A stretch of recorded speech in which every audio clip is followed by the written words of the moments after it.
Obrigado, Sr. Presidente. Muito obrigado aos colegas por terem aceito trocar comigo. Eu ainda voltava ao Fundo Homeland para lhe fazer só duas perguntas finais.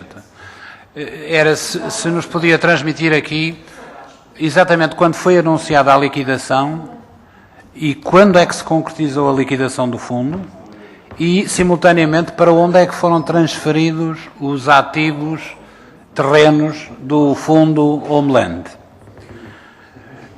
Se foram para a Parvalora ou não. E por que valor, Sr. Depois gostava de voltar ainda a um tema que foi levantado pelo deputado João Almeida na primeira fase da pergunta e que eu não me considero satisfeito com a resposta que soltou dele. E que tem a ver com o financiamento, a forma de financiamento do aumento de capital do BPN Brasil. Porque, qual é a sua história, Sr. História no bom sentido, não é pejorativo, tem alguma racionalidade. Só há um elemento que me causa perplexidade em todo o desenvolvimento que faz, que é a razão pela qual os senhores revertem o processo. Não consigo perceber, Sr. Eu gostava de lhe fazer uma série de perguntas. Primeiro, o Banco do Cabo Verde apercebeu-se que os senhores tinham avançado sem autorização prévia? Os senhores comunicaram como deviam ter comunicado à supervisão que tinham avançado sem comunicação prévia? É porque eu julgo que se os senhores não fizeram, infringiram uma norma que deviam ter feito. Esta é uma primeira pergunta. É preso por ter cão, digamos assim.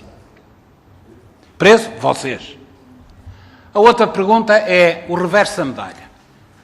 Doutor, nós sabemos bem que a supervisão, as supervisões, relativamente a atos no plano bancário, não atuam à mata-cavalos. Porque se atuassem à mata-cavalos, o BPN nunca tinha acontecido, não é? Nós sabemos. E sabemos que perante a detecção de uma situação em que o Banco de Cabo Verde tinha que ter sido instado a dar um parecer prévio perante uma operação, se eles agissem, os senhores dizem assim, de facto, nós devíamos ter feito esse pedido de parecer prévio, não o fizemos, por causa disto a ser assim, da urgência, etc, etc, etc. Mas, naturalmente, pedindo desculpa, vamos fazer esse pedido. E se os senhores não aceitarem que a operação se mantenha aqui, desta forma, nós, naturalmente, reverteremos a posição e amortizaremos o crédito. Doutor, isto é o que se devia fazer e o que se teria feito numa situação normal. Por isso, doutor, ou o doutor me responde a estas duas perguntas, de preso por ter cão e preso por não ter, não é? Ou então eu não entendo a reversão da operação. E tem que haver, necessariamente, uma outra explicação que eu não sei. Eu não tenho na manga nem nos documentos outra explicação. Mas vai ter que haver, seguramente. E o doutor ou a dá, ou então, para mim, não a deu porque não quis. E, portanto, agradeço que me explique exatamente o que é que falta explicar no tema aqui trazido ao debate pelo deputado João Almeida. Doutor, eu queria abordar consigo um outro elemento importante do nosso ponto de vista para esta Comissão, que é o plano da refundação. Eu já registrei a sua opinião sobre o plano de refundação. Em sua opinião, devia ter sido a estratégia montada desde o início. Um pouco, deveria ser provavelmente aquela que traria menos perda de valor durante estes 3 anos. Pelo menos foi assim que eu entendi. Mas não é sobre isso que eu queria falar. O que eu queria era ter uma noção precisa do seguinte. O BPN, o Conselho de Administração, o Governo, acionista, no final de dezembro, decidem avançar com a chamada refundação. A Troika só entra em abril. Há um período de 4 meses em que o que se fez para avançar com o processo de refundação emperrou, em minha opinião, nas reservas do Banco de Portugal, que não estão bem caracterizadas nem bem fundamentadas. Porque, primeiro, invoca a inexistência de um plano de negócios, quando ele existia, e depois, um pouco mais tarde, volta a insistir na ausência do plano de negócios, quando eles o conheciam e lhes foi entregue. E, portanto, há aqui uma reserva relativamente do Banco de Portugal, portanto, impedindo que se procedesse a uma recapitalização. E esta era a primeira comentário que eu gostava que tivesse. O outro comentário que eu gostava que tivesse tem a ver com outro problema, que é este. Entra a Troika e diz, vamos liquidar. Que tipo de participação é que o senhor tem, como membro do Conselho de Administração, nas negociações face a esta proposta?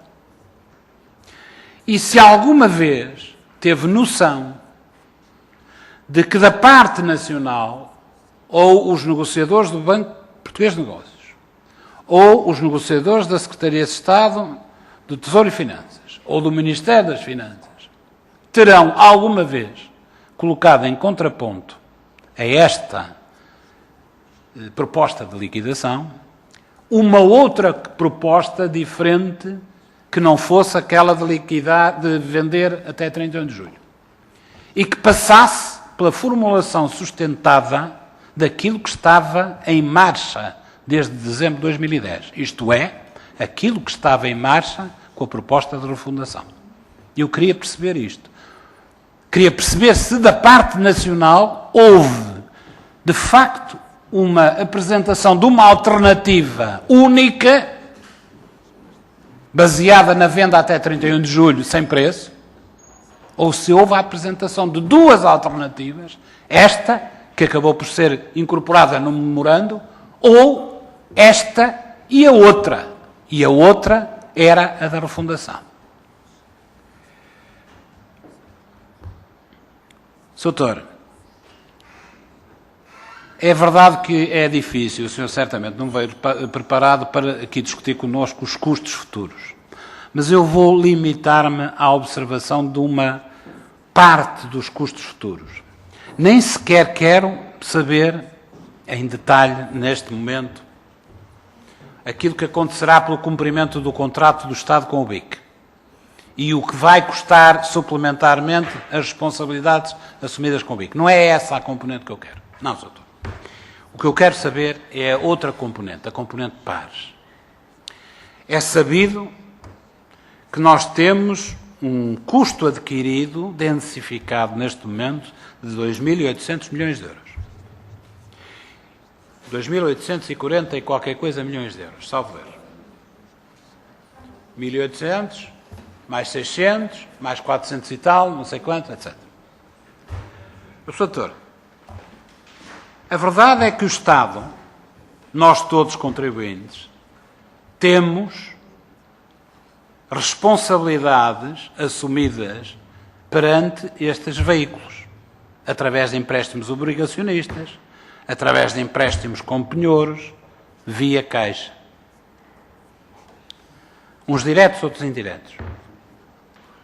Sr. Doutor, se o período de manutenção desta situação for aquele que está nos contratos, e salvo erro, corrigir-me-á, os contratos são todos em torno dos 10 anos, se mantiver a situação durante os 10 anos, é ou não é verdade que temos garantidos, independentemente do que acontecer à venda dos ativos, imaginemos que durante 10 anos nada se vendia. É verdade, ninguém deseja isso. Mas imaginemos que nada se vendia. As responsabilidades financeiras implicam pagamento de juros anuais. E esses juros anuais foram em 2012, ou são não sei se são em 2012, se foram em 2011, cerca de 200 milhões de euros. Se se mantiver durante 10 anos, é fácil fazer a conta. Significa 200 vezes 10. Se a Euribor se mantiver a estes níveis. Isto é mais 2 mil milhões de euros só em juros. Isto que eu acabei de dizer é um cenário hipotético. Mas é um cenário seguro que nós temos que pagar anualmente juros durante o período de vida dos empréstimos obrigacionistas e que, se nada for feito para vender os ativos, ele pode atingir, ao final deste período de 10 anos, pelo menos 200 milhões de euros. Eu explico porque é pelo menos. É porque seria 2 mil milhões de euros, 200 milhões ao ano. E eu explico porque é que é no mínimo. Porque no mínimo significa que a Euribor se mantém aos valores baixos que se mantém agora. E ninguém acredita, esperemos que não seja assim, que daqui a 10 anos a Euribor seja tão baixa, porque isso significa, porventura, que a atividade económica ainda não se relançou, que se calhar com estes pactos de agressão, para utilizar uma expressão conhecida, também não será de admirar. E gostava que o senhor comentasse a minha afirmação.